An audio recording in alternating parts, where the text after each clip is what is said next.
feel lucky to have gone through everything I've gone through to give it back to my guys. Yeah. And I love being there for my guys outside of off the mat. There's so much that goes into being a great wrestler, and again, stuff that I've learned from my own path. But there's so much to being a great wrestler that happens off of the mat. There's so many decisions that you can make and things you can do, and I'll be the first one to say I probably didn't make all those decisions. I maybe did at some point in my career, but I also didn't at another point in my career. And so yeah, I feel like lucky and fortunate to be able to relay that info back to my wrestlers. Yeah. And try to help them navigate their whole career outside of wrestling. Burke Paddock will be the first to tell you he came up short during his career. But he also knows he's not simply defined by his wrestling accolades. A 2-time New York state champ and 5-time state place winner, Burke wrestled at Iowa for 2 years. He was a world team trials runner-up in both freestyle and greco, and also placed 4th at the US Open in 2023. Burke is now helping out at the USAFA Prep School and living in Colorado Springs. I'm Kelby Bachman, and this is Let's Talk Wrestling. In the heart of West Union, Iowa, lies a hidden gem in Euphoria Coffee. Owned by local residents Nicole and Shane Havenstreit, they source everything they can from local vendors. From hot and iced drinks, to savory breakfast burritos, to baked goods, to botany tea, and even homemade waffles, Euphoria Coffee is a place your entire family can enjoy. You can find more information at drinkeuphoria.coffee2go.com or visit their Facebook page. And we also have a special gift just for you. Next time you stop in, you can get a free baked good with a $20 purchase. Just mention the Let's Talk Wrestling podcast. Euphoria Coffee. Our purpose is deeper than coffee. Burke Paddock. Is that Irish or what? I have no idea. Scottish probably. All right. The one thing I didn't look up was where Warsaw is. So you're from Warsaw, New York. Where is Warsaw? Like, is that near where Barber grew up? Yeah, actually, it's pretty close. Warsaw, New York, it's about an hour from Buffalo, an hour from Rochester. And is that where Barber's from? He's from about an hour south of me, like Franklinville, which is actually a town I grew up going to. My buddy's cabin was there in high school, so we actually spent a lot of time in Franklinville, so it's kind of cool. Did you know him before at all? I did not. Okay. I'd heard of the name, but didn't know anything. But then when I came out here and he told me he was from Franklinville, I was like, get out of town, man. Like, small world, because New York is a big state. It's not like yeah. I mean, we're 5 hours from New York City, probably. Yeah. Drive the other direction up towards the Adirondacks. You can drive another 5. The what? Adirondacks. What's that? It's a good state park. Oh, okay. Underrated state park in upstate New York. But yeah, you can drive, another 5-6 hours up into the mountains, heading like north. So, are the winters as bad as what like they portray? I mean, they think when you see like Buffalo, you think just winters are just like the worst possible. They're pretty bad. It's pretty bad. Is it just because it's cold, or is it a bunch of snow, or a combination? Like, what makes it so bad? Both. Yeah. Both. Like here in Colorado, we get those cold weeks, cold days where it's single digits. It's like that. I want to say 6 to 9 months out of the year. I mean, it's just like it's always cold, it's always snowy. There's the lake effect. Summers get nice for a good 3 months, but yeah, it's gray, cold. Lake Erie's right there, so it was kind of get hammered with the snow. I mean, I think I saw pictures from our family group snap. There's like 2-3 feet of snow right there, right now. Really? Right now? Yeah, and I was like, oh, I'm going golfing tomorrow. So did you really? Yeah. So you guys have fun. Yeah, it's gonna be like, I don't know if it's gonna get 60 today or tomorrow or both days, but yeah, it's gonna be nice. Yeah, it was nice on the way here. So. Yeah.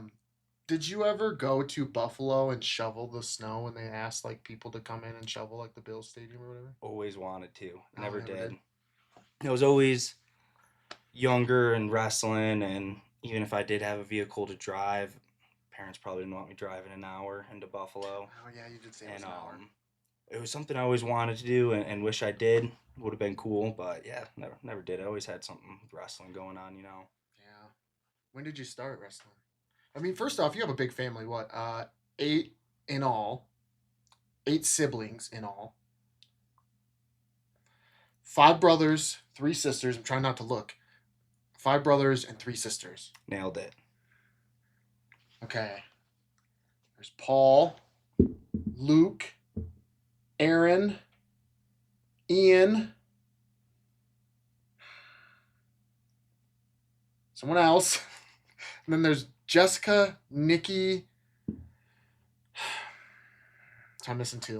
Ellen, my younger Ellen, sister, yep, and okay. then Joey, my brother, Joey. who's right above me Gotcha. in age. Dang. So yeah, big family, and then on top of that, you know, there was always at least one, usually more kids that practically lived with us. I mean, they Yeah. come over for lift in the morning, get ready for school. Lift in the morning. Yeah, we had a little gym. Kind of our garage was a gym. Oh yeah. So we'd work out in the morning. They'd get ready, go to school, go to practice, and then half the time we'd get home and they'd be like, "Well, my parents don't want to come pick me up and drop me off again at 5 in the morning, so I'm crashing with you." So there was like, I mean, there could have been a dozen kids in our house at any given time. Gosh. It was hectic, but great. Did but you ever great. ask like your mom, now that you're a father yourself, like what your grocery bill was growing up? I can't imagine. I haven't asked her, and it scares me. I know she would come home with like 4, maybe even more gallons of milk, and like it could be like 2 days and it'd all be gone. Yeah. And she'd be like, "Are you kidding me?" And we had like an extra fridge, you know, out in the porch where just another 4 gallons in there, and on top of, you know, probably a Costco bag size of chicken for dinner that night. Yeah, just one bag got you through one night. I would imagine. It's insane, like, to think about. And like you said, all the other random kids who were coming through, you know, they all had a plate too. So yeah, pretty wild to think back to, as, you know, I have a young kid and, you know, building our family and stuff like that. So did you guys, like, family dynamic wise, I mean, you guys are obviously spread out in age, but like, did you guys play a lot of maybe like 3-on-3 basketball or something, or like games together as a family because you had so many kids? I mean, I think you could have done 4-on-4 flag football if you wanted to. You got 8 kids. Lot of big games. Yeah, I would never say basketball was in there. Maybe some sort of like tackle basketball, but yeah, a lot of roughhouse and lot of random stuff to do. You know, you name it. But you know, we kind of grew up in middle of nowhere. A lot of freedom to go outside and play, and, you know, like 90s kids, you know, what they say. So, you know, somebody was always coming back bleeding or hurt or broken bones or something like that. But yeah, it was a blast having all those siblings, and, you know, like you said, we had a good wrestling community. So just like a lot of friends around that you could easily go grab another 5 guys and, you know, add to the game. How far out of town? You said you lived out of town a little bit. How far? Well, we lived in town, but it's a small town, a real small town. So it's how big? There's probably like 5,000 people there now. I want to say our graduating classes were around 100 people. Wow. Okay.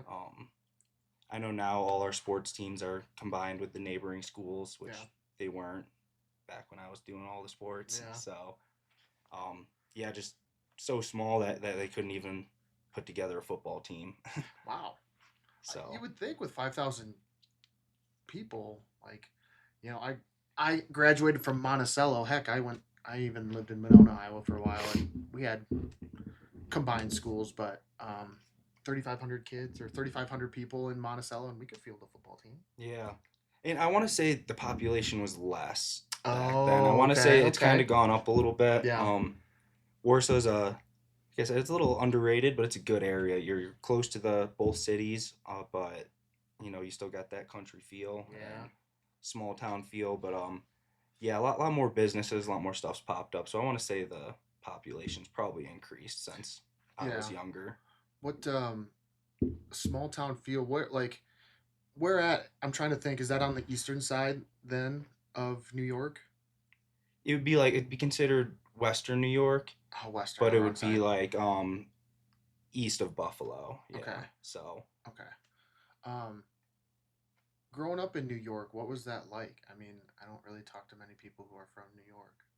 Is like New York like an actual? I don't know. There's like that stereotype like New Yorker. I don't know what I'm trying to say.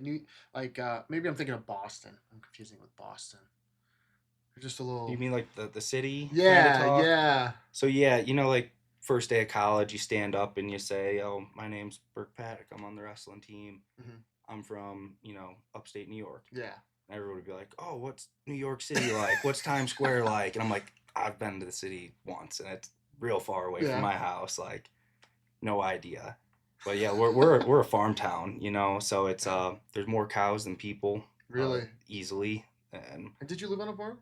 we did not, but we did business with farms. Okay. My family owns a breeding service for dairy cows. Breeding service. So My yeah, mom always says like one of the one of the most beautiful things or whatever the best things is to see a calf or like a cow be give birth. born. Yep. Yeah, it's amazing. Yeah. It's cool. So yeah, you just kind of we grew up around that, and yeah, other than that, it was just like, man, we were just wrestling, and I played a little bit of football, but I did see that. there Yeah. was nothing crazy, When I think back to it, it was just Did anyone else play football or any other sports, or were you guys mostly just in my wrestling? family. Yeah. I think Ian might have played a year or two of football. We were mostly wrestling. I only played I played when I was a little guy, Mm-hmm. and I played my junior and senior year, Yeah. and that was mostly because all my friends were playing football, and I had nothing to do. Yeah. They all started football. I was just sitting around like, I'm bored. Maybe I should play football. What was it? Why wrestling? I mean, obviously your dad did it, and what you guys just grew up. Did any of you not want to do it? My one brother Luke, he wrestled in like youth and stuff, and then Yeah. he ended up stopping. Okay. Um, he ended up going to college for singing. And I'm pretty sure he got a Ah. scholarship. So like, still, still doing great stuff. Yeah. Um, but yeah, no, my dad did it. I think he was still wrestling in some of those old timer tournaments and stuff like Your that. dad was. Yeah, when we were all little, there's like some pictures of him out on the mat and us as little kids on the side. Yeah. So I think we just grew up watching it and around it. And my dad was like, I would say he was probably an above average wrestler. Mm-hmm. Nothing amazing, but like he was a real student of the sport, and he was great at almost everything he did. Yeah. And so he was a great coach. And you go out and get your butt whooped in football, but then you go out and win your wrestling tournament. It's like, wrestling's a lot more fun in that aspect. So we were all just pretty good at it because he was a really good coach. Were you good at it right away? We were all pretty good in youth, Really? like I don't know, like I won or was top 3 in almost all of them. I want to say, along with all my brothers. Like we go back and find all our trophies. Like there's a lot of first places in there. So Yeah. like we were solid. It wasn't anything crazy. It was just more the consistency of it. My dad was just like, hey, every day we're gonna do a workout. Every day we're gonna get a little mat time, and made it fun and worked at it, and no pressure. Just kind of did it and had fun. And yeah, we were all good. And like we mentioned earlier, I had 5 partners at any given time. Yeah. And I only have one younger brother, so I had a lot of older people to look up to and footsteps to follow. So that was great for me. Having brothers who were state champs and all Americans and all this stuff. Like that's awesome. You get those guys to whoop up on you whenever you want. Yeah. Did you have a mat at your house? We had a mat in our living room for the longest time. And then did you at least put it away when you had like people over, or like, I think if your parents had friends over for card club or something? They didn't. No, it was like, here's a place for all the kids to play. Then eventually, we had that gym that was our garage and an upstairs to it, and mats down up there. Everybody called it the barn, but there's no cows in there. Yeah. But so yeah, then we had one wrestling mat with the mats on the walls, so you could kind of bust into them a little bit. But yeah, so we always had a wrestling mat. What was your mom like? Was she involved in wrestling too, or did she like marry into it and just sort of inherently by being around your dad and all, like she just started to be a wrestling mom? Yeah, it's kind of cool. It's both. Yeah. One of my coaches, Charlie Voorhees, she went to school with him. I think they were around the same grades, you Mhm. know. But he was a really good wrestler. Made state finals. Wrestled for Buffalo, and Okay. so she was friends with him. You know, I think she went to like the state tournament and always like supported him. And then there's another good guy. He was Nate Schneckenberger, another like state placer, stuff like that. And these are good old Warsaw names, you Yeah, know. yeah. Um, but you know, so she kind of grew up through high school, like supporting those guys, being friends with them. So she always liked it. And then yeah, she married my dad.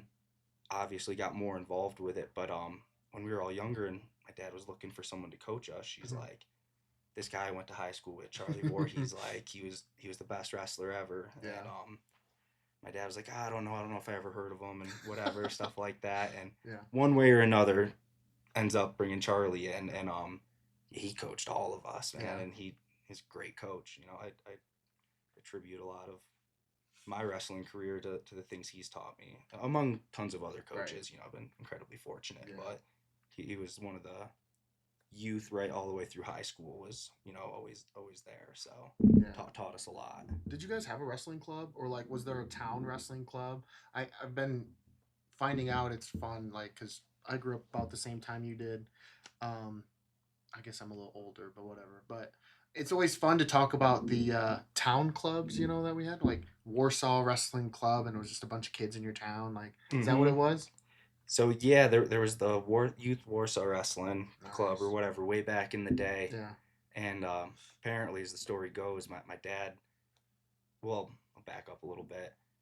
As most youth practices are, you walk in, Yep. it's hectic. Yep. There's a bunch of kids running around. Maybe 10% of them are doing the move that you just showed, Yeah. and I think my dad probably walked in and looked around and was just like, they're not learning nothing here. Yeah. And he kind of went through and, you know, handpicked out some kids and was just like, I got a wrestling room. We're going to do something better. Mm-hmm. And just kind of, it ended up being 10 guys. And so we called it Team 10. I'm actually wearing the shirt right now. No kidding. Yeah. Didn't even plan that. Just kind of had it. But, so yeah, my brother's got the club back up and going, which is what this Nice. shirt's Which from. brother? Paul. Nice. Yeah, Paul and Ian, I think, are doing it. I think Aaron's helping out there too. So Nice. most of them actually are all the ones who are back in Cool. Warsaw. And I know there's a handful of other Warsaw wrestlers who are back up getting it going too. But yeah, I guess he pretty much just kind of saw the hecticness and was like, Yeah. we can dial this in a little bit better. Sure. And yeah, that was kind of where Team 10 started. And Mm-hmm. that was kind of the baseline for Warsaw wrestling, you know, Mm-hmm. surrounding kids from other schools would come in and wrestle with us. But that was kind of where Warsaw wrestling got good. Yeah. You know, all the guys who came up through Team 10, by the time they got to varsity, Warsaw started getting put on the map for wrestling. Yeah. We were pretty bad before that. Yeah. Really? What? Did your parents grow up in Warsaw, or where are they from? My mom grew up in Warsaw. Okay. My dad, neighboring town, which is Perry. Okay. And how did you end up back in Warsaw? Like, did they ever? Because your dad went to Edinburgh. My dad went to Liberty. Liberty, for correct. Like a semester. Okay, and he wrestled there for a little bit. Yeah. And now they don't have a program, unfortunately. But where's Liberty? Like, did Virginia, they leave? I believe. Did they leave at all and come back to Warsaw, or did they kind of just stick around in the area? Sounds like your dad left for a little bit. Yeah, my dad, I think he was in Liberty for like a semester. Yeah. And went back home and took over the breeding business. Gotcha. Yeah. And got that started and kind of grew it and everything. But yeah, I think they were pretty much in Wyoming County at least practically. Yeah. Forever. And now it's like, how many of your siblings are back there now? Aaron, Okay. Paul and Ian, they're back home. My sister Nikki is. I think my older sister Jess is in the area. She might be in Rochester. So where's Joey at? Joey lives in Texas. Okay. And he's an accountant. Yeah, I think he has his own accounting like business going. Okay. And then you say Ellen is in Tennessee. Her husband is a wrestling coach. Yeah. Old teammate. Yeah. Mine, yeah. And that is about when. So your dad also then started that, right? So Right, yeah, I Team 10. started Team Team 10, 10. okay. Yep. And how did that start? So yeah, that started. There was the Warsaw Youth Wrestling Club, Mm-hmm. which, like you could imagine, when you walk into most youth wrestling clubs, it's hectic. Bunch Yeah. of kids all running around. Um, so I would assume my dad walked in and kind of just saw the madness and was like, "We got a wrestling room. Let's dial this down and produce some good wrestlers." And Yeah. so I think he kind of probably handpicked the kids who were working hard, looked like they knew their lefts from rights, Mm-hmm. in a wrestling sense, and pulled those kids out and we're just like, hey, if you guys want to come, uh, free wrestling over at this place. And Free? You guys didn't charge? oh yeah, no, it was just open door. Just come on in, and as long as you're cool, no Yeah. problems. Was there any animosity? I don't know if I want to use that term, but like because Warsaw had a youth wrestling program, and then your dad comes in and creates Team 10. Was there any friction between Team 10 and the Youth Warhol Wrestling Club? I would say maybe a little bit at first. Um, Maybe between like youth wrestling tournaments, something like that. The Warsaw sending a team, we're sending a team.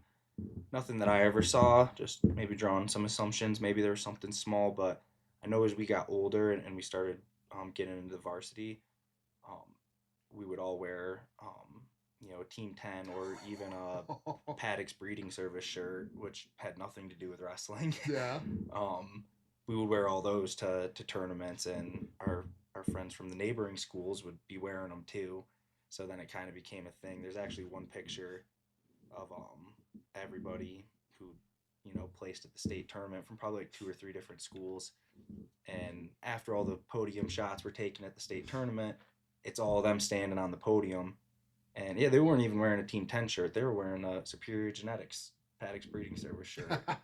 And that ended up causing issues like Really? that. And anytime you wore it underneath your warm up and you could see it, they're like, oh, it should be Warsaw Wrestling. So I don't think nothing ever really came of it, Yeah. but there was a little bit of talk, little bit of animosity there. Yeah. But overall, we improved the program. I mean, I would say we literally put the town on the map because of wrestling. And so whether somebody was mad about it or not, it was only good that came out of it. And you wrestled for Warsaw High School, so you represented them. It's not Yeah. So But it's all cool. Yeah. Yeah. Do you have any Warsaw Wrestling Club shirts? Now, I probably have one in my closet. There we go. Probably still got one in my closet. Okay. Yeah. It's always hard to get rid of those. I guarantee back at my mom's house, my old high school room, there's probably about 50 of them. Yeah. So probably got a pair of old warm-ups and a singlet too. Yeah. Yeah. And so as you were getting older, Paul was the first one out, and he got a scholarship to Edinburgh. Have you or did you talk to him at all about like him even getting a scholarship to Edinburgh? Like when that even became a possibility, and because I assume for you, like as you got older, you started to see Division One, but since he was the first one out of the chute, like he had nobody to pave the way for him in that sense. Mm-hmm. So I guess I was just wondering a little bit about that. I didn't, and I wish I had. Mm-hmm. The age gap. True. And then right when he finished college, I think he was home for a couple of months, and then he moved out to California for a couple of years. Nice. And I didn't have a phone until I was like a senior in high school. So me and Paul, we had actually got a lot closer after I got done with college. Yeah. And we were able to be around more, and that age gap isn't as big when you're older. Right.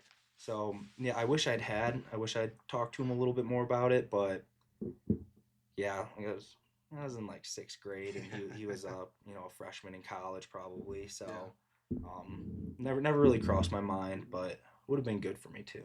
Yeah, and I mean, so he was the first one to sort of like open that door, and I mean, he was on, if I'm remembering right about that timeline, he was on or somewhat a part of those really good Edinburgh teams. Yeah, You know, yeah, when they were getting, I think one year, I think they got third.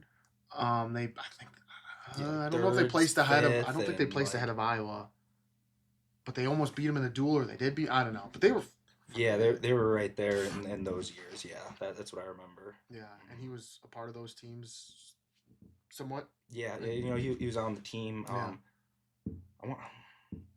I know he started in some duels nice. and some tournaments, so he definitely cracked the lineup. Did But you go watch him? yeah, I remember How watching far it. away is Edinburgh? It's like 2 hours. Oh wow. Yeah, it's like that first duel was incredibly cool. Yeah. All the coaches you could imagine, you know, ton of kids from our club all went to it. Super From cool. Team 10. Yeah, and Warsaw, you name it. Yeah.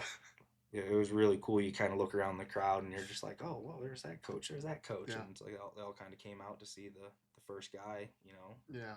in a starting in a Division 1 duel. Yeah. And is that about when you started to envision yourself maybe being a D1 wrestler?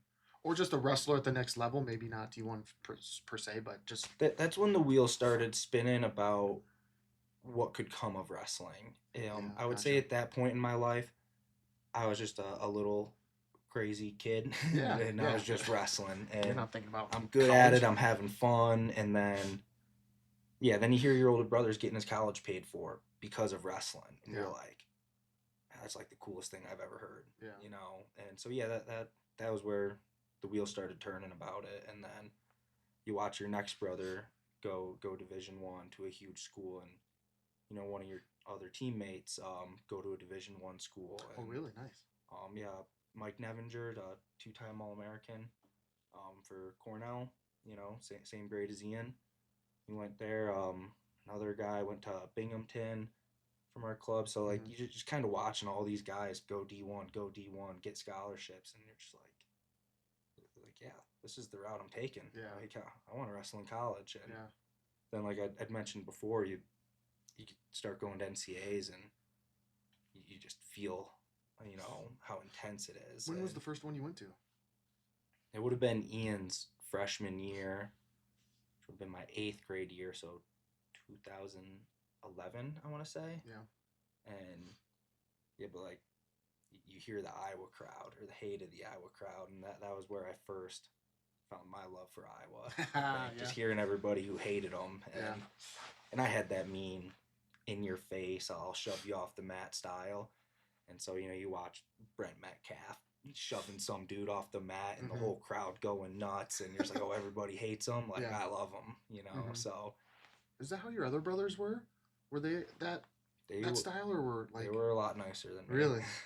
Where did that come from? Maybe just being a little younger and you had to be a little meaner? Yeah, I mean, I probably just always got beat up and was Probably. just like, yeah. Did they ever take it easy on you? No. I got my butt whooped a lot, man. Yeah. So yeah, that's when you started to see Iowa and expand. Like, it seems like I'm getting a picture of you like slowly expanding your knowledge of the sport at the next level. And so when you saw Iowa, what did you have your sights set then at that point? Like, that's where I want to go to school, or was it just like, I like them, that's cool, and that was it was like, I was never dead set on where I wanted to go. Yeah. Because I'd been wrestling with some guys at Ohio State with my brother. My other brother was in Edinburgh. Yeah. And so I just never really knew, but I knew I loved Iowa. Yeah. So like that was always in there.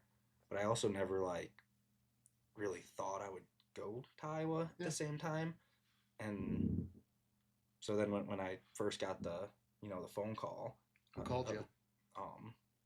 Somebody reached out to my dad, probably Tom or Terry, I don't Yeah. even know, but because it was a little bit before the recruiting phase all started, and but then as soon as whatever it was, July 1st hit, and we were allowed to, and I could have my first conversation. I mean, I didn't, but I was practically committed on the phone. Like, I was just like, I was interested in me. Yup. Like, why would I go anywhere else? Yeah. So like, when that phone call came through, I didn't even really think about another school. I was just like, I'm going to Iowa. Yeah. Like, so yeah, my as you said, like my knowledge was kind of expanding, and I was getting more thrown into it, but I never thought Iowa was going to be an option. And then as soon as it was, I was all in. Yeah. So, And at that point, then you were starting to come through New York ranks. You can wrestle in 8th grade there, right? 7th grade. You can do in 7th grade? Yeah. Okay, I wasn't sure if it was 7th or 8th.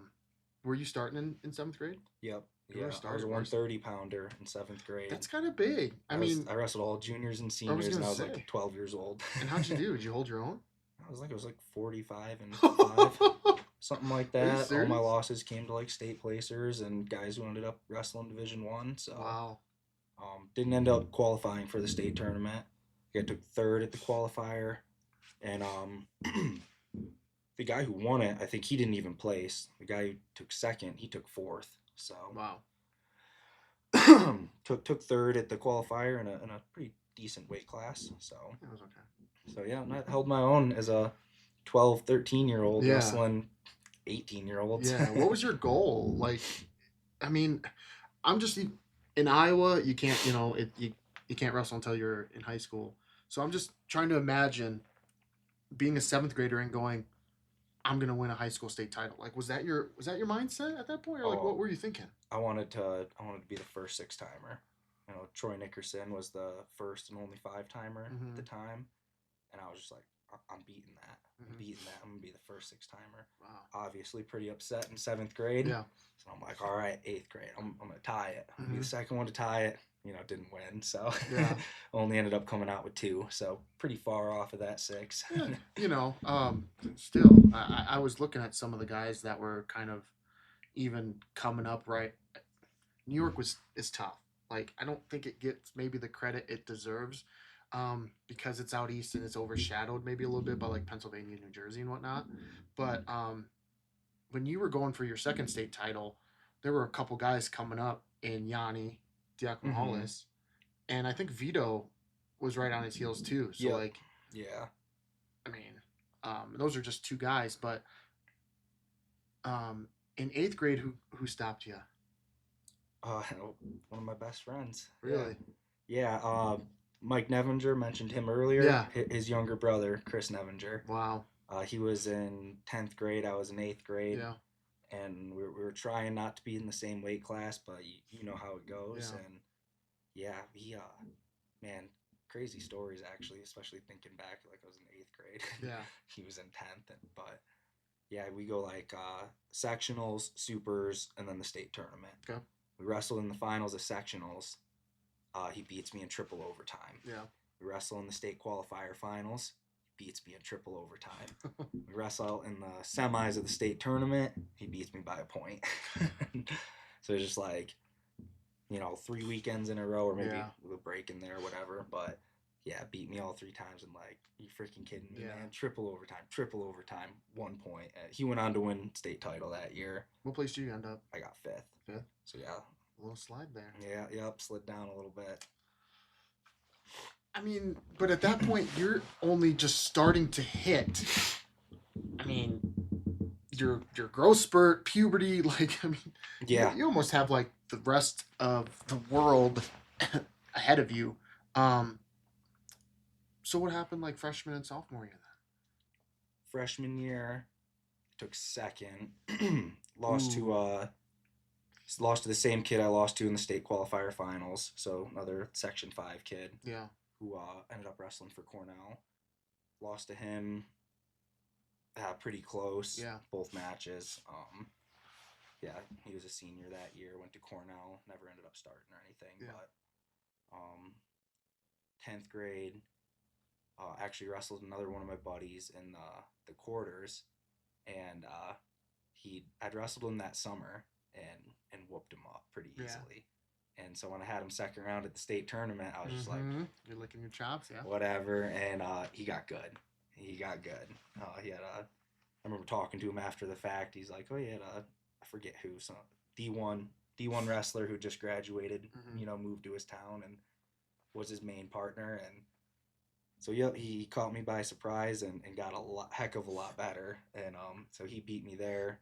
I ended up wrestling him for third and fourth again, beat him for third and fourth, and then yeah, junior senior year won it. Were you feeling a little bit of pressure at that point before your junior year, before your state title? Having wrestled, now you're a junior, you still don't have that state title. You were telling yourself you were going to be a 6-timer, and now you're a 0-timer at this point. Yeah. That it sucks, right? Yeah. When you break it down like that. Yeah. I would say, man, I don't know if there was pressure because right in those years, I think I grew a lot mentally. Yeah.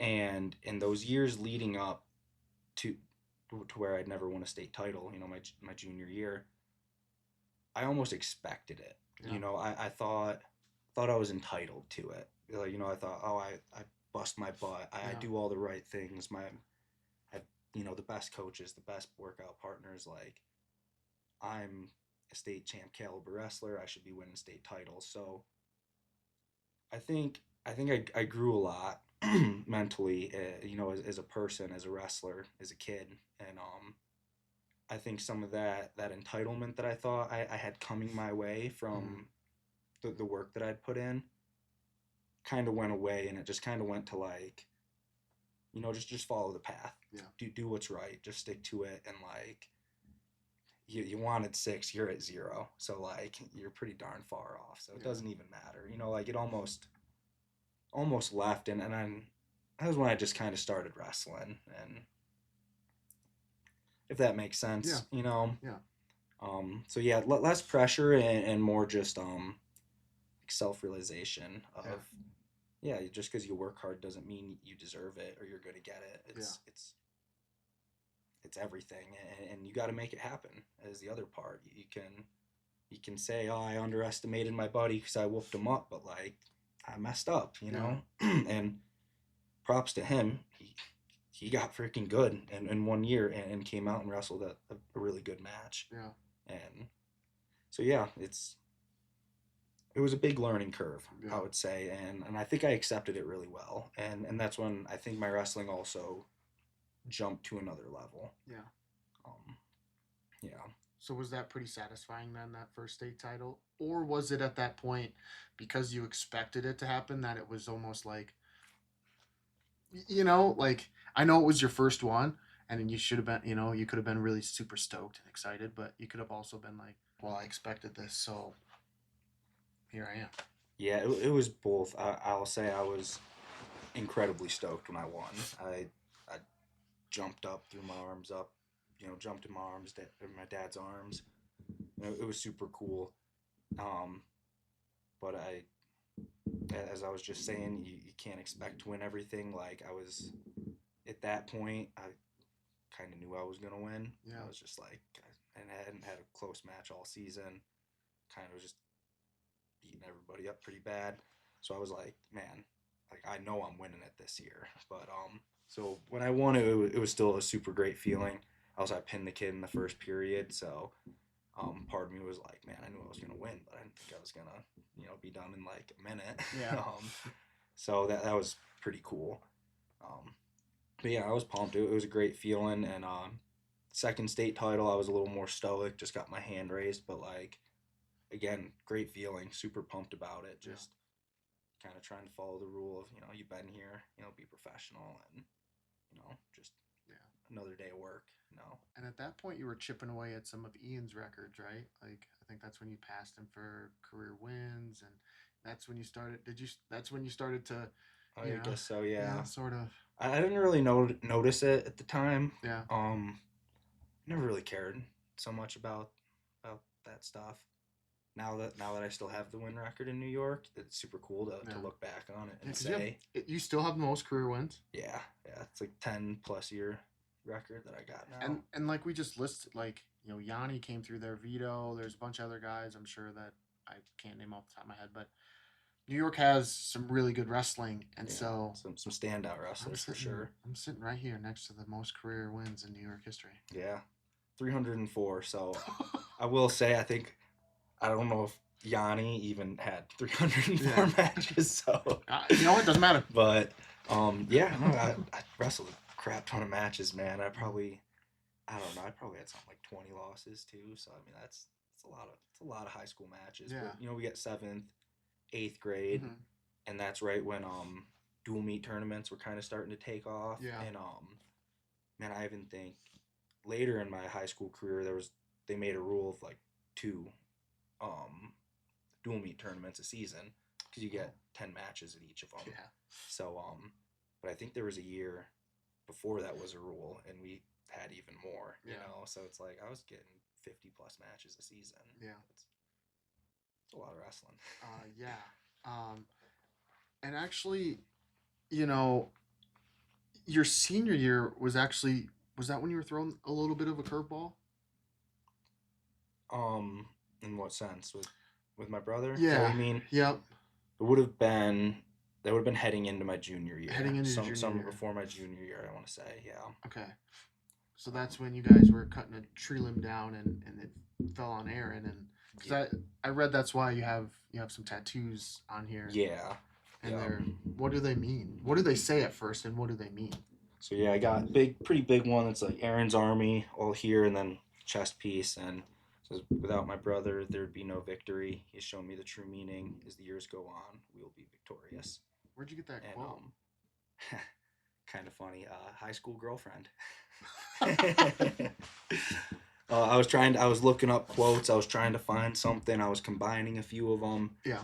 And because I wanted something personal, meaningful, that hit the spot. And as I'm writing stuff down, coming up with stuff, I think the next day she came into school and was like, "I came up with this," and I was like, "Dang!" I mean, she came up with it like. I think I'd sent her or given her like, "Oh, I'm thinking of this. Gotcha. I'm thinking of that, or something like this," and she had some ideas, I want to say, and I think she came in and had it written down and was just like, "I came up with this," and I was just like, "Man, that's super cool." And I even had the thought like right there in the moment of like, this is a high school girlfriend and something she came with. So, but does Megan know? She know your high school? I don't even know. Maybe. Well, she's about to. She's about to. You might want to tell her before this airs that, Doesn't matter. Doesn't matter. No, but that was going into your junior year, so that was even before you won your state title, and I mean your kind of world was flipped upside down. It was pretty serious. Accident. No, yeah, it was rough. It was life threatening. Right. He was in a coma for like I want to say 3 months and in the hospital for longer, and then there was all the stuff after, the recovery and the what ifs and stuff, and yeah, man, it was a lot, and it was hard, and kind of gave me another drive for my wrestling career. So that was my little brother, who I think he was in 7th grade and placed 6th at the state tournament. Wow. So then, he lost his 8th, 9th, and I think even his 10th grade year. Wow. To all of this. And so when I won my state title, it was just like, hey, I know he would have done it. Mm-hmm. He would have done it too. This is like our state title. Yeah. And so it gave me an extra boost, an extra drive to try to do it for him as well. Yeah. But yeah, man, that was pretty crazy. Yeah. It was a long summer and beginning of the school year, until things started kind of easing back into normal. Yeah. But yeah, I mean, I can't even imagine, especially at that young of an age, you're kind of fragile, Yeah, you were 16 or so, 17, like. You think you know how to handle and process and all that stuff, and still, even as an adult, it's not really the right answer to any of it. So yeah, you're just a kid and kind of trying to pretend like you're tough and you're all good, but like you're not. So he starts to get better, and then you guys start to take off, and you start to take off. I guess your trajectory really starts to hockey stick there and skyrocket. Then you find yourself at the University of Iowa. Yeah. I mean, wow. Did you even consider going to like Ohio State, where because you had 2 older brothers, they went to Edinboro and Ohio State, and you go like it's It's a little uncommon, I'll say. Yeah, I yeah. mean, the Ferraris are doing it right now, but you know, it's still a little uncommon that It's usually one brother, they right, get the next, and that was or at kind least of a couple of them go to the same school. yeah. Um, I knew I wanted to be in like a great school, and so Yeah, like I said, when I was reaching out, um, that was where I wanted to be, but um, oh geez, I'm sorry, I lost myself. Where? no. So it typically when, Oh, going to the same schools. yeah, Yeah, yeah. Um, Edinburgh, they were great, but like I don't know. I guess I always was always stuck on Iowa. I always yeah, had that little feeling. I remember the Ohio State coaches were not incredibly happy when I committed to Iowa, and that's where I say I went to Ohio State from eighth, ninth, and 10th grade yeah, because 11th grade I committed to Iowa and stopped going there. But yeah, I don't know. It wasn't anything bad. Like yeah, when I was younger, I kind of planned on going to Ohio because Ian was there, yeah, and yeah, I don't even know. I think it was just that phone call, and hearing the brands talk to you and say they're interested. It was just like, yeah, yeah, like why wouldn't I? So yeah, yeah, I had thoughts of it, but yeah, there's just from that young age that watching Iowa when I had no ties to them, to the NCAA tournament and loving yeah, them, and then to being good enough for him to call me was just like, yeah, that's where I want to go. And my brother, he was a four-time starter, qualified for NCAAs four times, and um, still did an All American. And so I was just like, I want to be an All American. hmm So, and obviously Ohio State was producing amazing right, yeah, athletes at the time. So, but just like, oh well, it wasn't a right fit for or maybe it was the right fit, I would say, but like, um, he'll say it too, but like he didn't reach his goals as a yeah, college wrestler, which I didn't. He did a heck of a lot better than me, and the collegiate career. So, but I think that maybe played a little factor into it too. I was just like, oh, didn't work out the way I envisioned it for my brother. yeah, So like Iowa though, like you know Matt McDonough and Dennis, they both just All American, yeah. So um, there's maybe a little bit of that I know what you in mean. the thoughts, Yeah, and that's not I'm tracking you. not Yeah, trying to knock Ohio or Ian right. or anything like that's But when maybe you just some of see, my inside thoughts, I yeah. guess. So translation, when you see your brother competing at a school and he doesn't reach his goals, that does give you a little pause. Like, well, can I go there and reach my goals if he didn't? Like nothing against him. It's just the results didn't quite match up to the expectation. And when that happens, that gives you a little bit of pause in terms of, well, maybe it might not be the right fit for me, or like there's a little bit of pullback there. Yeah, because You they know, were the guys I looked up to. They're the best wrestlers I'd ever seen. right? So it's like when you see it not pan out for them, there's a thought, Yeah, and that was also when I think that was right when Iowa was winning national titles every year or second every year, yeah, and Ohio was 3 and 4 right yeah. behind them in those times. So I'm like watching you know Dan Dennis almost beat the guy who beat my brother. I You can't know, watch that match. it's heartbreaking, isn't it? I don't watch it. Like I can watch the whole match until the last Until the like end. I can't watch it. Until the match is over. Yeah, Actually. I just can't. I just I was But yeah, yeah, you kind of see those things, and yeah, like I said, the whole the Iowa program, everything that comes with it. You're like, man, if I'm gonna All American, it's there. yeah, It's at this program. So I'd say that was my thoughts behind it, and I'd say a lot of this stuff, man, I've probably thought about it a little bit, but I don't think I've ever articulated it. So yeah, it's good questions. yeah. Thank you. So you end up at Iowa, and you redshirt. Was the plan always to redshirt? And what is a redshirt year like? I don't know if I've asked enough people that because like I don't think people understand the grind of a redshirt year. Basically competing in a couple tournaments and that's it. Getting your butt whooped every day. Right. Yeah, waiting your turn because you're not starting. Yeah. Like I don't know. Maybe you had a different experience, but like I just imagine just trying to Well, grind through a redshirt year. when I came in, I would almost, I don't think think they'd ever started a true freshman at that point. Yeah. So I didn't have the expectations that I would. But you better bet, like, if I was like, if I walk in there and Nick Moore was the 65-pounder at the time before I ever wrestled him, I was like, man, if I go in there, I kick his butt. You better bet I'm starting. For sure. But, yeah, not the story. Went in there, and just like most your redshirt freshmen, you can go in there and you can, even if it's a guy who ends up being a multiple-time All-American, they're probably getting their butt whooped by a third-string guy that first year, because it's the jump is so incredible from high school to college, especially when you get in those high level programs too. You're just full of hammers in there. Yeah. But yeah, the redshirt season, yeah, you're looking at 4 or 5 opens that you had to pay for. I was gonna say you had to pay for them, yeah. Back then, you're unattached. You had to pay for them. Had to drive there. Had to get your hotel, and weren't allowed to work or make money at that time either. So couple extra fun things to deal with, but yeah, it's like you're in the grind every day because you're not a starter, so you're a partner for a starter, or you're doing what a starter needs for you, so you're doing everything you can to be the starter next year.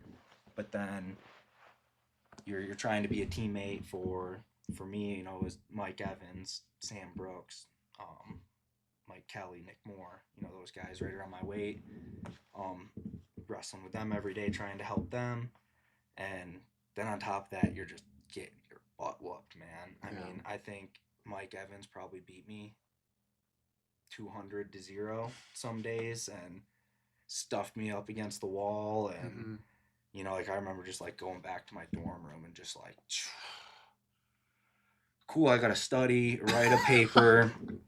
And I just, my eyes black, my ego is completely shattered. Like, it's like, it's tough. Yeah. It is tough. And the opens, like, they're cool, they're experienced, but like, that's not what you go to college for. Right. So it's like, you're getting some match time, but like, you're just waiting. You're kind of waiting until you're the man at the weight class. And yeah, then that jump is huge. So you got a lot of ground to cover. What is the biggest jump? I've heard some varying things, but there seems to be one constant. I'm just curious if you hit the constant. I mean, I would say there's a lot of things, but I mean, you'll probably hear any coach say like the hand fight. Yeah. So like the hand fight is, and it's true. It is, yeah. Guys, when you go from high school to college, like you can't get out on bottom and you can't ride anybody. And you're getting hand fought into the ground. And then I would say one of the other biggest parts is just like the overall mentality of every point. Like I watch guys concede points and are like, don't make the guy fight for it. And I'm like, I don't care if I'm in the room and I know the guy's gonna get a takedown. I'm like, I'm kind of screwed here. He's gonna get it. He's gonna fight for 10 more seconds. Like I don't care. We both know you're getting it. Like I'm not just letting go of my whizzer and turning down. I'm like, I'm going to make you earn it. Yeah. Even if it's 10 more seconds. Heck, maybe the whistle's going to blow in 5, We've got there's no big timer up on our wall. So, yeah, just that fight for every single point in every single position is a pretty key aspect, I would say. Yeah. I mean, just thinking back, like, unless you're the highest of guys, okay, the highest of level of guys. Like I guess I'm even thinking like Mitchell Messenbrink. If you concede a point, you're not guaranteed that you're gonna get that point back. Like if you concede a takedown, doesn't mean you're like in high school. It's a little you can get it back. Yeah, no big deal. Get it back. But in college, it's like I don't know, man. One takedown wins a lot of matches. Right. A lot of matches. Unfortunately, because we want to see more points. But but that's just also a token to how difficult it is to score a takedown. People are doing the splits. They're leg passing. They're rolling like it's And if you get in on my leg and I make you fight for a minute, right? Whether you get the takedown or not, you're gonna think twice before you take that same shot again. I don't care who you are. Yeah. You'll be like, man, he almost got me twice. We got in a minute scramble, dog tired after it. It's like the guy's gonna hesitate when it comes to that shot again. But if he's got me and you turn down, it's Oh, I got him. I Yeah. got him now. He's turning down, and like, yeah, being able to smell that and turn that up, when you need it, it's a huge deal. Yeah. And so then you took that into your sophomore year. Sorry, redshirt freshman year, I guess. And that's when you started to see a crack at the lineup, huh? Yeah, broke into the lineup a What was little that bit. like, man? Running out like you had been thinking about this time being, an Iowa Hawkeye running out into Carver Hawkeye. Like, what was that like? It was cool, but that was the first time I would say nerves ever played a Really? factor in my wrestling career. Kind of said before, I was like, when I was younger, I was just a young kid wrestling, Yeah. and I carried a lot of that through my whole career, where I didn't ever put too much pressure on myself. I was just wrestling, Mhm. and yeah, there was another level of pressure. I remember my first match, like I think it was against a kid from Maryland who I should have beat, like, and it was like a minute into the first period, and like we go out of bounds or something, and my legs are jello. Yeah. Like, my weight cut was good, my training was phenomenal. Like, everything was on. It was all up here. Yeah. Like, I got to my own self, and so yeah, there were some nerves in that first match. It was cool. Yeah. Don't get me wrong, Iowa crowd, you're pumped up. I finally get to wear the Iowa singlet, and it's at home in Carver in front of the crowd. Like, that was super cool. Yeah. I think it was a little too cool. Yeah. Yeah.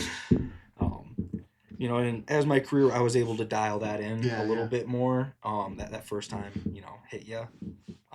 And I wouldn't say I necessarily mastered it by the time my time was up at Iowa, Mhm. but I got better at it. Yeah. Got better at it for sure from that first one. Yeah. What was that first year like? That redshirt freshman year, because you wrestled quite a bit, but what was that at like 165? Were you kind of going back with Nick Moore a little bit, or was that at 57 with Patrick Rhodes? I forget. It was Rhodes. Okay. Me and Rhodes was a fifth year senior, yeah, Mm-hmm. at 65. Okay. So yeah, we were going back and forth. He got one duel, I got the next, and Tom and Terry were kind of doing their mind games. Both of you weigh in, both of you be ready to wrestle, Mm-hmm. and everything. So half the duels I made weight. I'm warming up like I'm gonna wrestle, but in the back of my mind, I'm like, am I even wrestling? Yeah. It's then, only natural. So we were going back and forth the whole season, and ultimately, I don't know what their answer was for Big Tens, but we're about 2 weeks out from Big Tens, and I got a concussion middle of practice, and that was about the last of my collegiate career there. Really? And yeah, not just because of the concussion, just kind of the way things unfolded after that. But Yeah. yeah, ended up not wrestling at Big Tens. Wrestled the off season or whatever, and I think I got about through the first semester the next year, and that was when I stopped being a college boy and started wrestling Greco and working. Nice. Yeah. Why did you make that decision to start, like, to switch over, Yeah. drop out, Yeah. all that. Tons of melting pot of different aspects. Obviously, dropping out of college is like a very difficult decision to make. Of course. But my dad had passed away, like maybe a year before that, and so I've been dealing with that, which I hate that as like an excuse, and I don't like using it as one. But when I look back to it, I'm like, I couldn't sleep. I'd be laying awake every night, like missing my dad, thinking about whatever. And then I'm like starting to struggle in classes because I'm falling asleep in every single class. And then I'm like, man, I need to take a nap so I can have a good practice. So then I'm skipping a class to take a nap to have a good practice. Then I still have a crappy practice. Yeah. And it all started kind of like building up to like it was affecting my academics, my wrestling. Like, I started losing to kids who never even scored a point on me, and it was not sleeping. My head's a mess. I know I'm practically failing half my classes, so like all that stuff played into it. But I would say, like, when my dad passed away at kind of messed me up a little bit. Yeah. And I hate the excuse because there's tons of guys who had the same or worse things happen and they're freaking national champs. So it's like, Well, I hate it, but I look back, you know, being 31 now, thinking of myself, I would think I was like 20, right. 21 at the time. And I'm just like, yeah.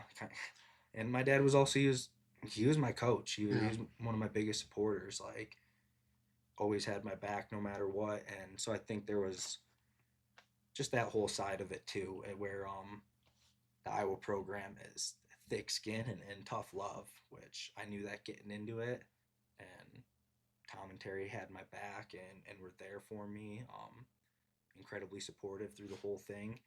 But they're thick skin and tough love, you know, no matter what. And as supportive as they are, they're not my dad, you know. Right. So it's yeah, you know, I kind of, you know, I got lost my coach with it too, in a sense, and yeah, I guess just it was a lot. It was a lot on me. Yeah. I'd say. And I mean, I know it can be easy to compare yourself or to look at other people and be like, well, they went through worse. So, but like everybody is different and everyone deals with stuff different and grief and especially losing a parent. Like, you know, yeah, there are good stories about people who lose a parent and man, they go off and do great things. But I'm sure there's 10 stories for every one story that if they lose a parent, you know, they can go the opposite direction. I mean, I'm thankful I have both my parents. I can't imagine what I would have been like at 20 losing my dad. So like, you know, give yourself a little bit of grace there, maybe. No, I do. It's just it's hard to think back to, you know. It's like I said, I saw my brother being an All-American, both my brothers being All-Americans. I saw myself being an All-Americans. I think we had those skills. Sure. I think we had Yeah, the potential to do it. And when you just you dedicate your whole life to something and you come up short, right. It's tough no matter what, you know. And is there a time that you can recall, like when you sort of came to terms with that, if you have even yet? Yeah, no, I don't look back on anything with regret. Yeah. You know, like my time at Iowa, absolutely love it. Wouldn't change anything. Love wrestling under the brands with the guys I wrestled with. Wouldn't do I love that I dropped out? Is it a difficult thing to look back on? Yes, but I don't regret it. Yeah. It was took me a little bit to come to terms with it. There was a good while where it was super tough for me, I would say, and I think I dealt with most of it internally. But didn't take too long. I would say maybe about a year or so after I dropped out, started wrestling Greco again, getting back into the sport a little bit more. Mm-hmm.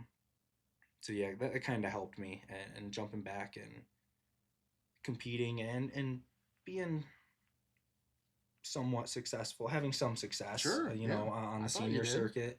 Again, fell short of practically all my goals, but still did some things I can be really proud of and look back on, and not leave my wrestling career with like a hanging question mark, which it would have been if I had just stopped, you know, partway through my college career. So jumping back into the Greco scene really helped me I guess just feel good about my dedication and time as an athlete. Yeah, I would say. And, yeah, actually, one thing, a little off of wrestling, but yeah, after my dad passed away, I dropped out of college. I just like, you know, I was emotionally, mentally kind of a wreck. Yeah.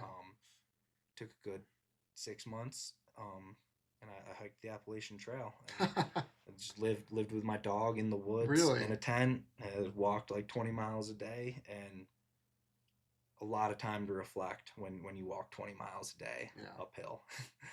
So I think that was something that really helped me come to terms and think a lot of things through, and you know, kind of realize you can't go back, you can only go forward. And I think if I had jumped right into wrestling again or right into the workforce and not even wrestled, maybe it would have been more difficult on me. But I had I had 6 months alone in the woods, you know, Yeah. so just walking and playing fetch with my dog. So, Yeah. um, but yeah, I was able to use that 6 months really to reflect and come to terms with myself and my decisions and guess the path that I was on and going to take. Yeah. So little small snippet in there, but it kind of came up as the reflection time. Yeah. So Well, yeah. I mean, I kind of 6 months in nature yeah. and kind of did the trick. Appalachian Trail. Yeah. I mean, well, I kind of asked you like, how you or when you eventually started to kind of internalize and like just just dissect everything that you've been through the last, that last stint in Iowa. Um, you know, not reaching your goals, your dad passing away.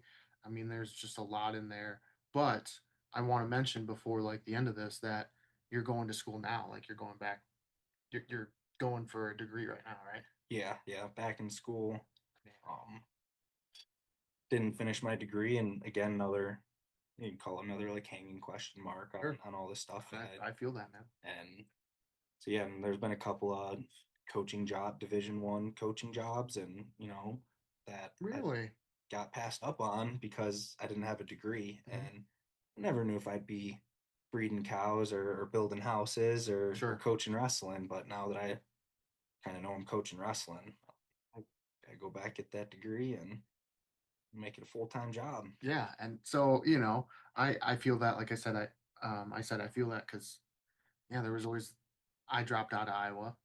I tried my hand at a few different schools. It never worked out, and I was like, "What am I doing?" Like I kept seeing other people graduate and they have their degree, and I was like, I felt that hanging over me. So like I totally understand. I was the old guy in the classroom. I was 30, and I was like, "Hey, everybody!" And they're 18 using Yik Yak, and I'm like, I don't even. Do you know what Yik Yak I is? have no idea what it It's is. I don't think I've ever heard it's of an it. yeah, it's an app and whatever. But anyway, so I went back, yeah, got my degree, and now I'm here. So I mean, Yeah. And it's always that like you're in a casual conversation with somebody. Oh, where'd you go? What'd you get your degree in? Or yeah, where'd you go to school? What'd you yeah. get your degree in? And then there's got to be How much time do you have? yeah. You want to hear the story? Or I dropped out. How about that? I Yeah, went for a little bit and I dropped out. yeah, It's be great to have an easy answer on those easy conversations too yeah, on a small scale. yeah. But where are you going? Going to Grand Canyon University. Okay, So it's all online, so I don't have to be the old guy in the nice. classroom. Yeah, I can old guy on the you're the old computer. guy on the computer. Yeah. And how far until you're done? Um, it's probably gonna be like about a year and a half. I think Okay. next wrestling season, I'll be like by the end of next wrestling season, I'll be almost done. So I Yeah. got like one more season without a degree, and then I should be good after that. So And are you doing the homework or is Megan? I've done all of it so far. We had plans. We Yeah. had plans for Megan to jump in and help me. Sure. And I'm very proud to say she's helped me just a very little Sure. bit, Yeah. very little Mhm. bit. So I told her I was like, I'm gonna be doing school, like I actually got to know what I'm doing. Yeah. Like I can't have you log in for me every Yeah. time. I'm so technologically impaired. It's Yeah. like ridiculous. So I was like, I just need you to show me how to work it. But I was like, I really need to do all of this work. Otherwise, like I want to be right back where I was 10 years ago in school, Yeah. not knowing what the heck I'm doing and trying to figure it out. So I was like, just kind of help me get the ball rolling. And when I need you to edit or help me out, I'll ask you. But I was like, I think I actually need to do most of this. Yeah. Otherwise, it's not going to feel the same. Yeah. And you, you're almost there. Did you ever think you were going to go back to school? No, No. no. I didn't ever really think I needed a degree. So, kind of like I said, family business. We breed cows.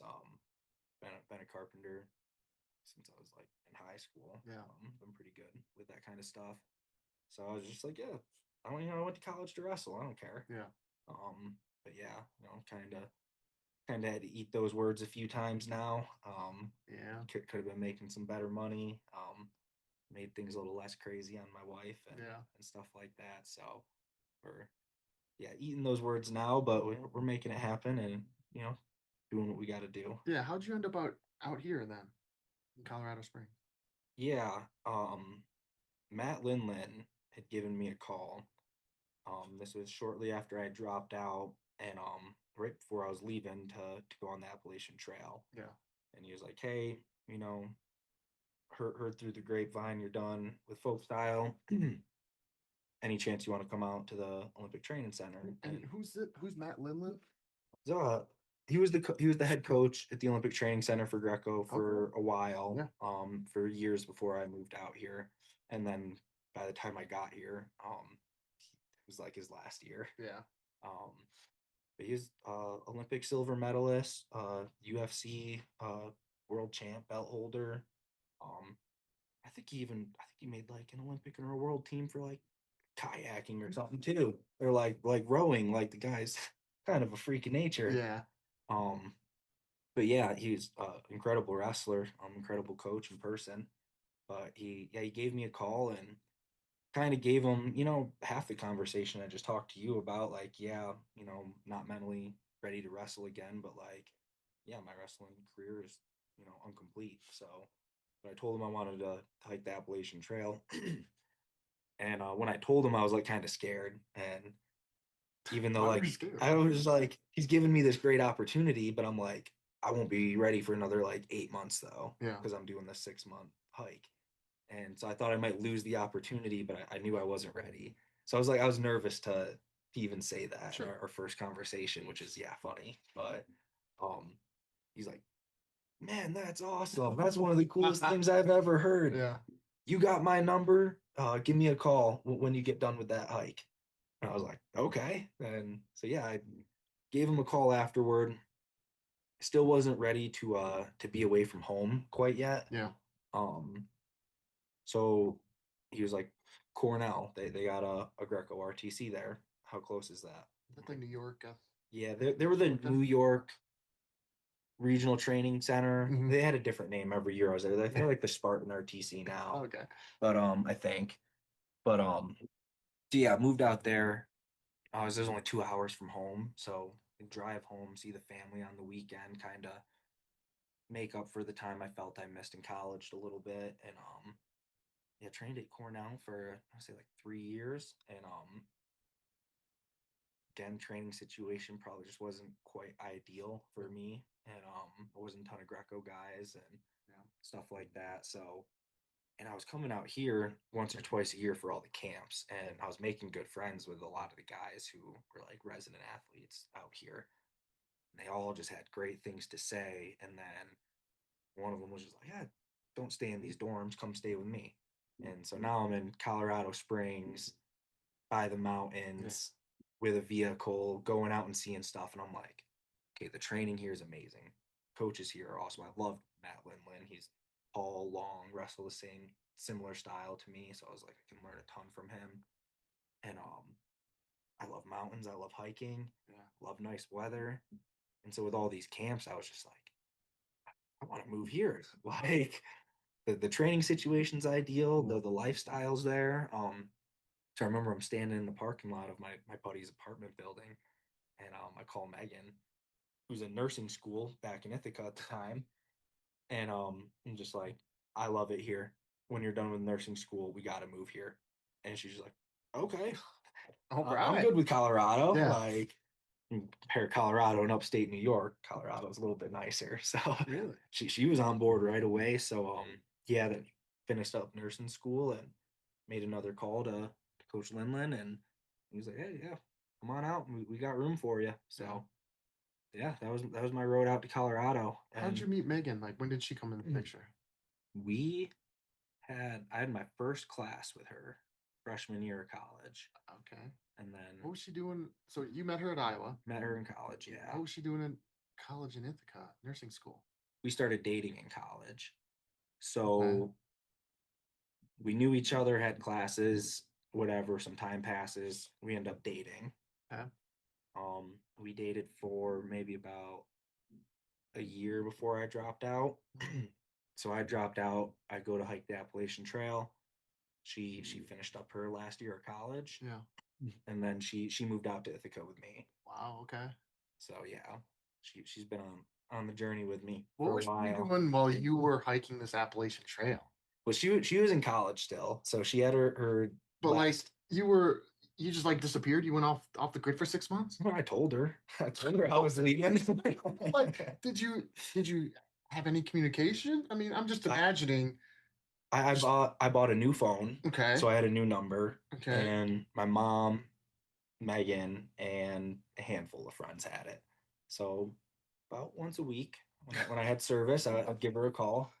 And it was kind of funny too because my calls were just like when I had service. Right. So she'd be like in the middle of doing something and be like, "My boyfriend's calling out." Never get to talk to him, and then just like stop whatever she was doing. Military? Like, no, he's being homeless yeah, right now. fucking hoofing it in the Appalachian Trail. Like, So yeah, she stuck with me through that, and I nice. think it was good for her. She got to enjoy a senior year of college without coming over and hanging Nagging. out every night Yeah, and nagging boyfriend. doing the boyfriend girlfriend through college thing. So it was like she just kind of got to have more fun, and Yeah. it was good. I got to go on my hike and clear my head and have my own fun. So Yeah. um, yeah, it was pretty cool. And you had your dog the whole time too? Yeah, I had my dog the whole way. What kind of dog? Rhodesian Ridgeback. I got her specifically for Really? that. I looked up what type of dog would be able to handle Yeah. 2,000 miles, And and she handled it. yeah. Yeah, she had her own backpack.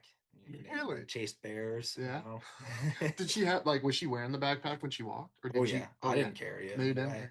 No way. Yeah, she Heck. it kind of fell around her rib cage there, one on each side, and yeah, she could get like 14 pounds of dog food in them.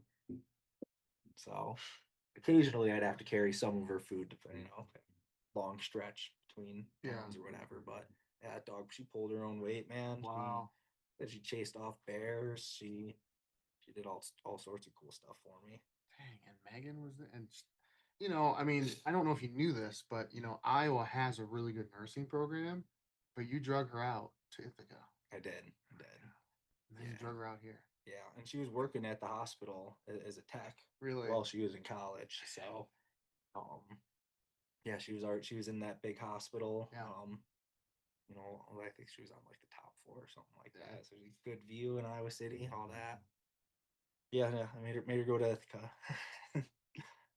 She great woman, man. She had my back through it all. Yeah. So and I've put her through it too. Yeah. So And so then you came out here, you said about 8 months or so after the hike. Like you did the hike, and then a few months later you were out here in Colorado Springs. did the hike, spent like 3 years in Ithaca. Oh, okay. Coming out here occasionally for the camps Gotcha. and stuff like that at the OTC. And when did you make the full move out here? Was 2020, like June 2020. Yeah. We moved out here, we got married, kind of all in like the same week, and You got married out here? we got married in Iowa. Where's she from? She's from Iowa. She went to West High. Okay. Yeah, we moved here and like dropped our stuff off, and then went back to Iowa, got married, What the heck? came back out, finished unpacking. So that was 2020. Wrestled at the Olympic Training Center, and that was where my Air Force, my coaching and athlete career kind of overlapped. You started to hang out with like or see Barbara or something? Yeah, I started seeing the Air Force coaches down at the Olympic Training Center, and there's like, hey, we got the stipend role. You can make some money and wrestle. Yeah. And I was just like, I need some money. Yeah. Anyone knows about wrestlers on the senior circuit, unless you're the man, right? Unless you're making national teams, really. Yeah, you're struggling to make ends meet. So yeah, I talked with my coaches and was like, hey, I know it's folk style, but I can make some money if I miss like 2 or 3 practices a week. And they're like, yeah, wrestle and make money. That's great. So yeah, and then kind of every year got a little bigger role here at Air Force and doing a little bit more. And then as my athletic career ended, I was obviously able to take on a lot more, start doing more. So yeah, when did that athletic career end? It would have been, I think 2022.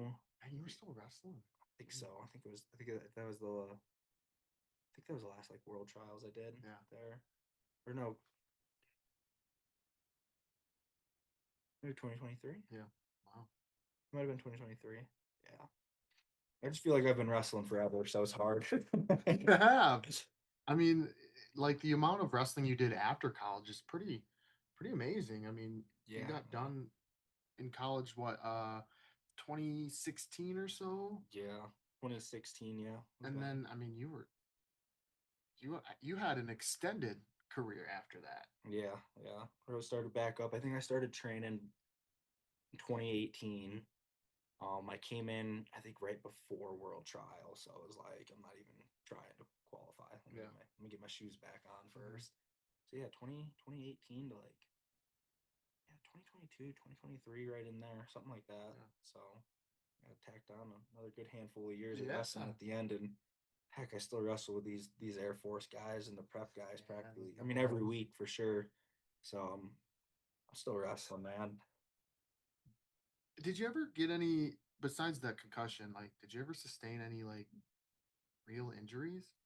Did you come out pretty clean? Not it came out of college real clean, Yeah. and the concussion wasn't even bad. It was Yeah. just terrible timing. Yeah. For me is really what it was. It And was was that also like right around when he beat the Penn State kid, or was that what did he do that at Big Tens?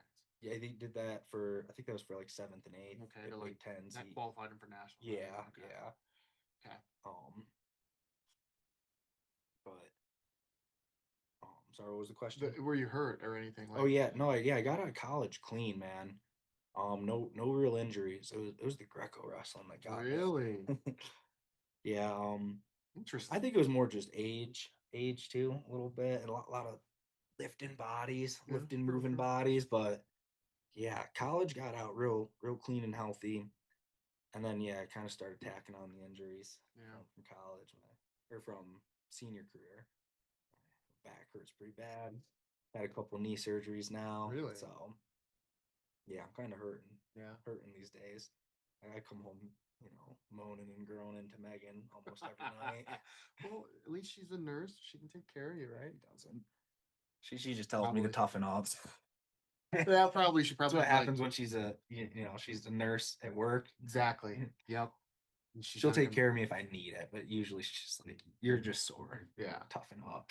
I mean, it's pretty been a. It has been a pretty wild ride. You know, we've been talking for like hour and a half almost. I mean, do you ever like sit back and think about the Burke Paddock story, or or not? Still writing it, Still writing Good. it. Yeah. Yeah, that was good. Yep. Yep. It is still No, on. no, I think back and yeah, it's been pretty wild. It's been a wild ride, but Yeah. it's been so fortunate and so incredibly lucky with path and the people and just everybody I've been able to come across. So I feel incredibly fortunate and lucky in my path. And I like it's interesting that you're using the word lucky and fortunate. You know, I mean, from like zoomed out, no one I don't think would say that like you didn't achieve any of your goals. yeah, Like so from like this what am I trying to say? Just from outside looking in, people wouldn't use that word, but I just think it's it's cool that you're using that word, having been through it. Even yeah. though you haven't didn't achieve all those. I would say things. those were my wrestling goals, my wrestling dreams, and wrestling's I would say it's more than a huge part of my life. It's a lot of my life revolves around wrestling and has. But those were my wrestling dreams and goals.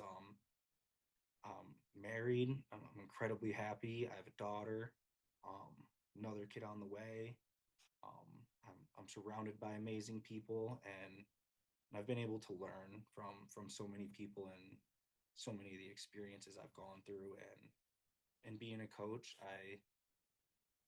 I feel very very lucky to have gone through all this to help my athletes and my wrestlers, because yeah, a lot of coaches probably want the national champ, the Olympian, Yeah. and it's like, yeah, we all do. Yeah. and it's like, yeah, I didn't reach those goals, but I know how to. I know there's the path to it. I know the path to be a great wrestler, and so I can just kind of pull from a lot of my own mistakes, really, I guess, and things I didn't achieve, and be like, hey, you got the tools, you got the materials. You want to be 31 saying, I think I was good enough to be an All American in college. Like, you want to be a freaking All American, like, and so yeah, I feel lucky to have gone through everything I've gone through to give it back to my guys. And I love being there for my guys outside of off the mat. There's so much that goes into being a great wrestler, and again, stuff that I've learned from my own path. But there's so much to being a great wrestler that happens off of the mat. There's so many decisions that you can make and things you can do, and I'll be the first one to say I probably didn't make all those decisions. I maybe did at some point in my career, but I also didn't at another point in my career. And so yeah, I feel like lucky and fortunate to be able to relay that info back to my wrestlers.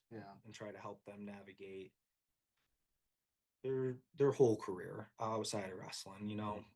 If that makes sense. Yeah. If that all lined up. Yeah. Um, Yeah. I'm curious now. This whole time I've been kind of wondering what that logo is on your hat. On your hat. oh What yeah, is it? this is that's Chugga. Who? So all right, so we had Team 10, and It's a Team 10 thing. yeah, kinda, yeah. We can join. We combined clubs. Okay. Yeah, we had Team 10. That was like my dad's thing out of our barn, and then we kind of got linked up with a group from Buffalo, like more in Buffalo, and yeah, one way or another we kind of combined clubs. It was like, we only had 10 wrestlers, they only had 10 maybe or something. Like, all right, let's just go, and man, we just go in and just wreck tournament too. They were pretty darn good. And but then we got a good training situation out of it too. Yeah. But yeah, this is Club Chin Cup. That's this club.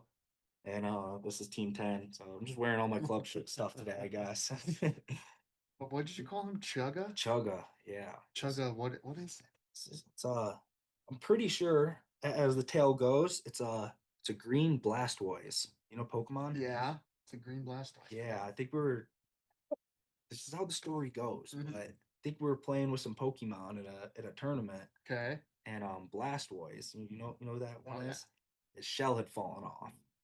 And so we're playing with a shellless Blastoise, and at the same time, the parents are trying to come up with a mascot. Yeah. For Club Chin Cup, and one way or another, that they turned him green and gave him a tail, and hey, look at that guy, and called him Chugga. Wow. So yeah, we had two clubs that we wrestled for. Yeah. Sometimes it'd be this guy on the singlet with like a little Team 10 in his eye or something like that. It was kind of cool. Yeah. But yeah, so I had like two clubs, I guess, I wrestled for. Gotcha. This one kind of came up a little bit later, and it was always its own club too, but we just joined forces. Team Chugga. It's also funny that you wrestled for two clubs and neither one was your home club. But We didn't. There was no club in Warsaw. you said the Youth Warsaw Wrestling. Would you want me to wrestle for youth when I was in high school? Oh, this was a high school one. Yeah, this is high school. Well, this came up later in our career. I would say like my older brothers never wrestled for Club Chin Cup. So suckers. Yeah, like that club, we kind of joined up with that club, I would say, after Ian left, kind of. So it'd be like 8th, 9th grade. Yeah. Kind of started getting in with them. Yeah, joining forces. All right, last question for you. You had over 1,000 wins between you and your brothers. All right. Was there, or do you guys have fights about this maybe? Who was like maybe the most talented of you guys? Like, was there one that you were, wow, that's like, he's it, or he's probably the best?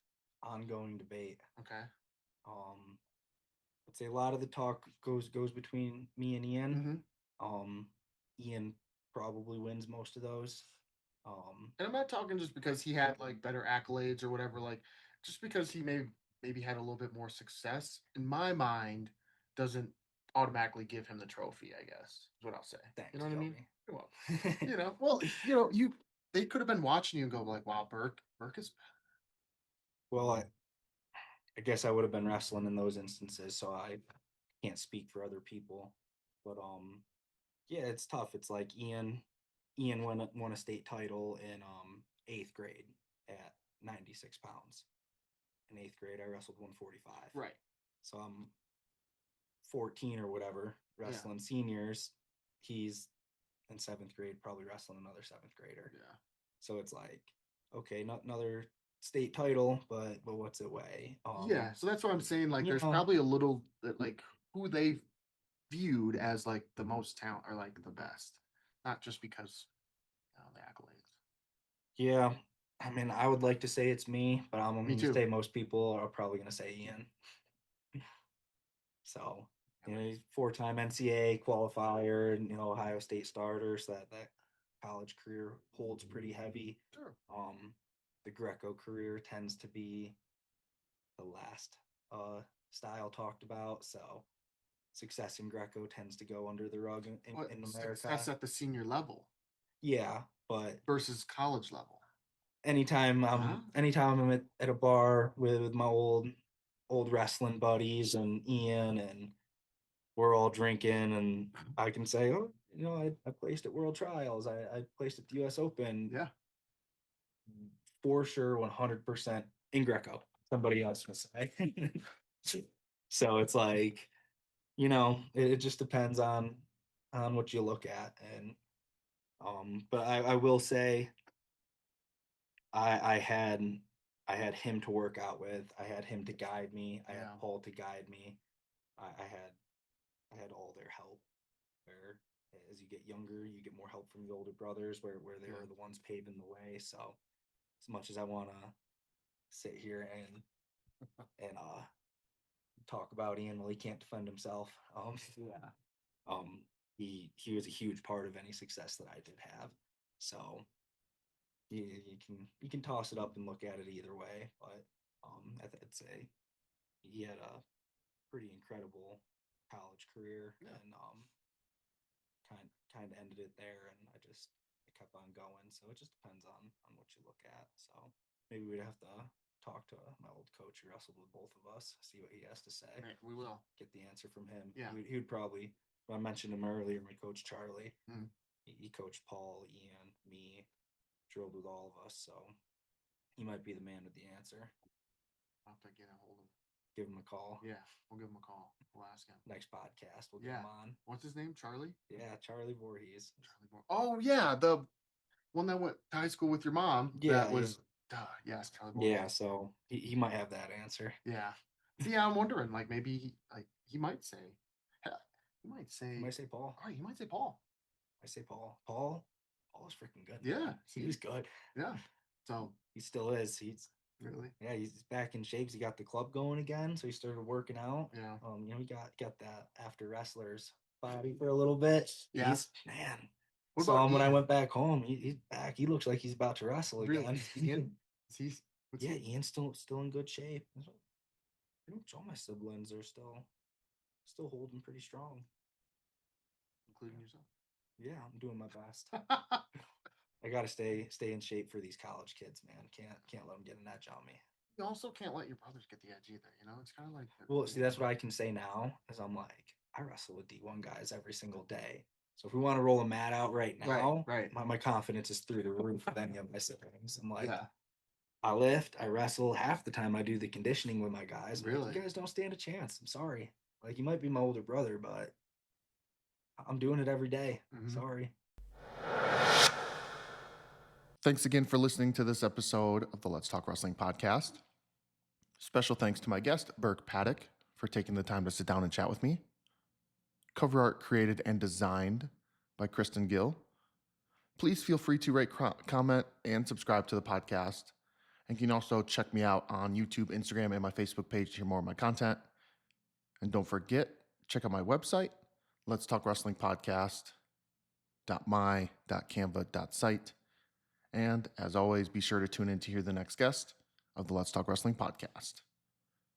Take care. We'll see you next time.